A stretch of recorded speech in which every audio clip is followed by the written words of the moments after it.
உயிரே என்னை மீண்டும் இணைவாயா நான் கேட்கின்றேன்.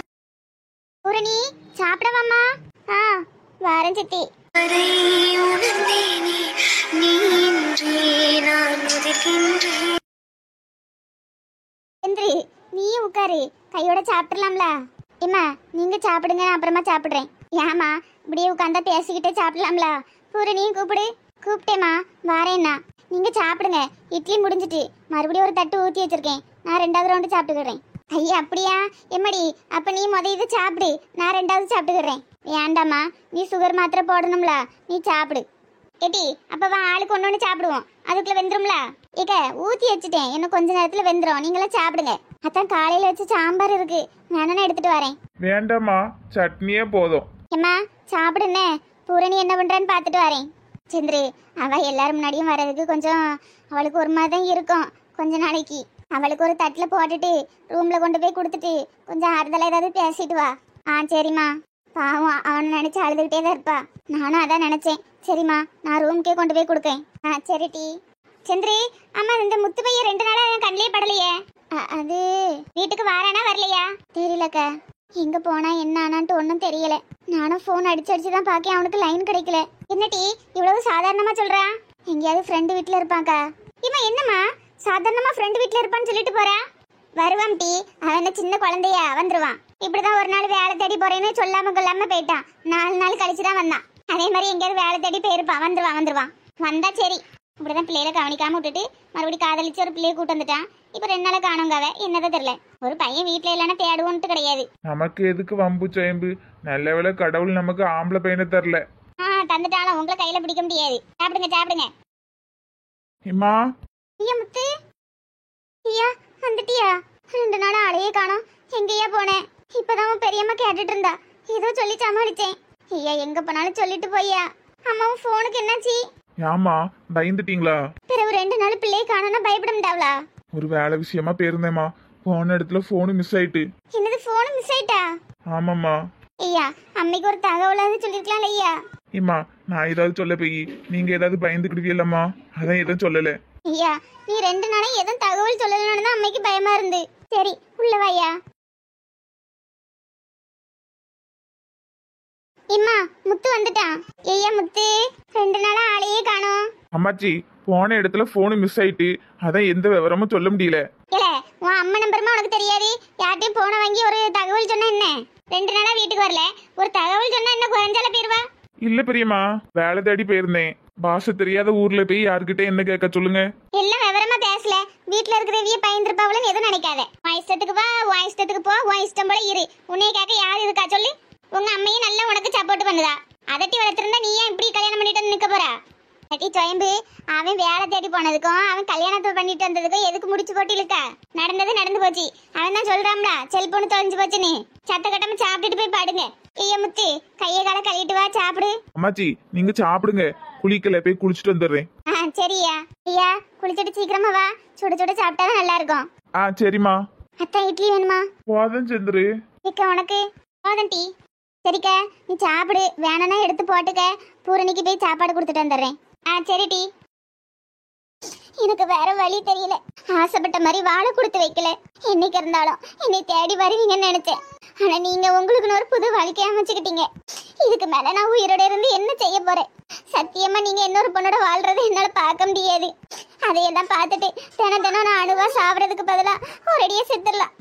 கண்ணே உன்னார் என்னை கண்டே கண்ணை மூடி காதல் கொண்டே. பூரணி சித்தி கதவை தரமா, சாப்பாடு கொண்டு வந்திருக்கேன். இந்த வரேன் சித்தி. வா சித்தி. என்ன டீ சாப்பிட்றதுக்கு கூப்பிட்டேன், வரவே இல்லை. சும்மாதான் சித்தி. பூரணி உன் மனசு எனக்கு புரியுது, ஆனா நடந்ததே நினைச்சி முடங்கிடலான்னு பாக்கியா? அந்த தப்பை மட்டும் பண்ணாதம்மா. அப்படிலாம் இல்லை சித்தி, இதுக்கப்புறம் தான் நீ தைரியமா இருக்கணும். சரிங்க சித்தி. எதையும் நினைச்சு மனசை போட்டு வருத்திக்கிடாதம்மா. சரிங்க சித்தி. 4 இட்லி தான் வச்சிருக்கேன், மிச்சம் வைக்காம சாப்பிடு. சரிங்க சித்தி. போனாலும் பாதை நீதானே, காதல் தவிர உன்னிடம் சொல்ல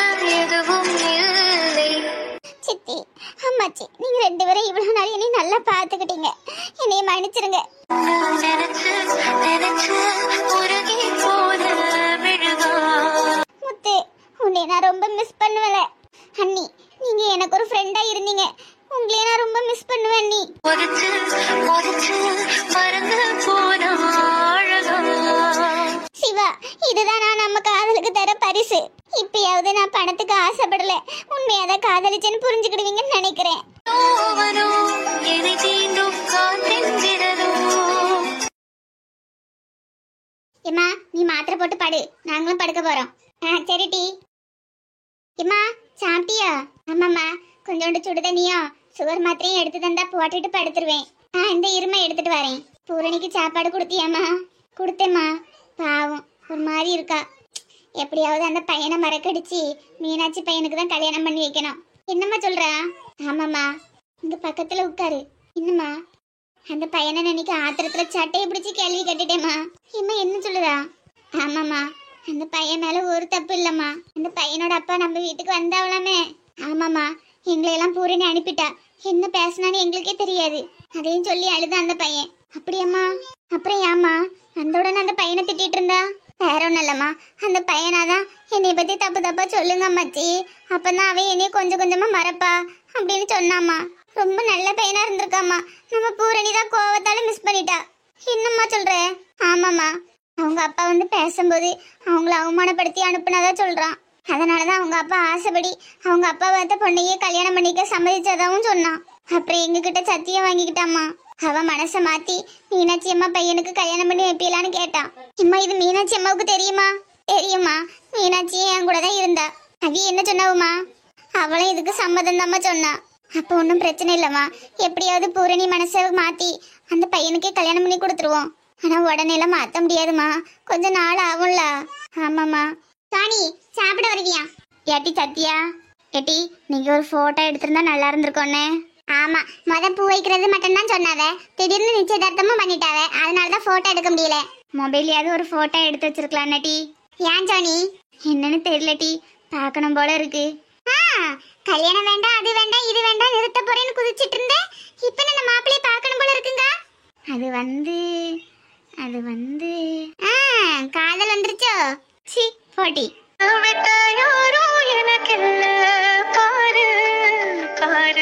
சுவாணி, இப்போ மண்டைக்குல ஏதாவது ஒரு பாட்டு ஓடும்ல? ஆமாட்டி, எப்படி கரெக்டா சொல்றா?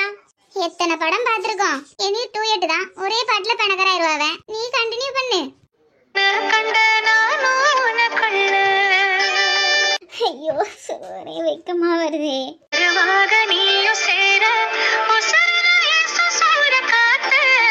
கடவுளே கடவுளே. மீனாட்சி, இன்னைக்கு ஃபங்க்ஷன்ல எப்படி போச்சுமா? எல்லாம் நல்லபடியா தாங்க போச்சு. பையன் நல்லா இருந்தானா? பிள்ளைக்கு நல்ல பொருத்தமா இருந்துச்சா? பையனுக்கு ஒரு குறையும் இல்லைங்க, எல்லாம் நமக்கு தெரிஞ்ச பையன்தான். அப்படியா? என்னம்மா சொல்ற? ஆமாங்க, அதுவும் நம்ம விக்கிக்கு ரொம்ப தெரிஞ்ச பையன். என்னம்மா சொல்றீங்க? எனக்கு இந்த ஊர்ல யாரையுமே தெரியாது, நீங்க தெரிஞ்ச பையன் வேற சொல்றீங்க? ஐயா, பூரணி ஒரு பையனை காதலிச்சால, அந்த பையன் தான் ஐயா மாப்பிள்ள. என்னம்மா சொல்றீங்க? ஆமா ஐயா. எப்படிமா? தெரியலையா, ஏதோ அவங்க அப்பா பார்த்த பொண்ணாமா, அவங்க அப்பா ஆசைக்காக ஒத்துக்கிட்டேன் அப்படின்னா. அப்ப பூரணி வாழ்க்கை அத பத்தி தான் ஏன் உன்கிட்ட பேசணும். என்ன பேச போற மீனாட்சி? ஏங்க நம்ம மறுபடியும் நம்ம பையனுக்கு பூரணியவே கல்யாணம் பண்ணி வைக்க கூடாது? என்னம்மா இதெல்லாம்? ஆமாங்க, எனக்கு ஒன்றும் தப்பு இல்லைன்னு தோணுது. அவ காதலிச்ச பையன் வேற ஒரு பொண்ணை கல்யாணம் பண்ணிக்க போறான். அவன் மட்டும் கடைசி வரைக்கும் அப்படியே இருக்கணுமா? நம்ம பையனுக்குன்னு பேசணும், அது நம்ம பையனுக்காகவே இருக்கட்டுமே. ஒருவேளை நம்ம பையனுக்காக தான் கடவுள் இப்படி அமைச்சிருக்காருன்னு தெரியல. மீனாட்சி, நான் சொல்றேன் தப்பா நினைக்காதம்மா. தான் நீ விக்கி கிட்ட கேட்காம முடிவெடுத்துட்டா, இப்போ விக்கி கிட்ட கேட்டே முடிவெடுமா? ஆமாங்க, நான் அதை தான் நினைச்சேன். ஒரு தடவை அவன் மனசை காயப்படுத்தினதே போதும். ஐயா விக்கி, உனக்கு சம்மதமா? அம்மா, நான் சொல்றதுக்கு ஒண்ணுமே இல்ல.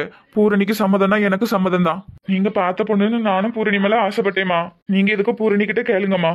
அவளுக்கு சம்மதம்னா எனக்கும் சம்மதம். சரியா? சரி, பூரணி கிட்ட பேசி பாப்போம். சீதலட்சுமியக்கா என்ன சொன்னாவே? அவளுக்கு ரொம்ப ஆசைங்க நம்ம பையனுக்கு கட்டி கொடுக்க. ஊர் உலகத்துல இல்லாததான் நடந்து போயிட்டு யாருதான் காதலிக்கல சொல்லுங்க. சரிம்மா, நான் ரூமுக்கு போறேன். சரியா? மீனாட்சி, எதுக்கும் ஒரு தடவைக்கு 2 தடவையே யோசிச்சு முடிவெடுமா. ஏங்க, இந்த தடவை பூரணிக்கு சம்மதம்னா மட்டும்தான் இந்த கல்யாண பேச்சு, இல்லாட்டி கல்யாணம் வேண்டாம். சரிம்மா.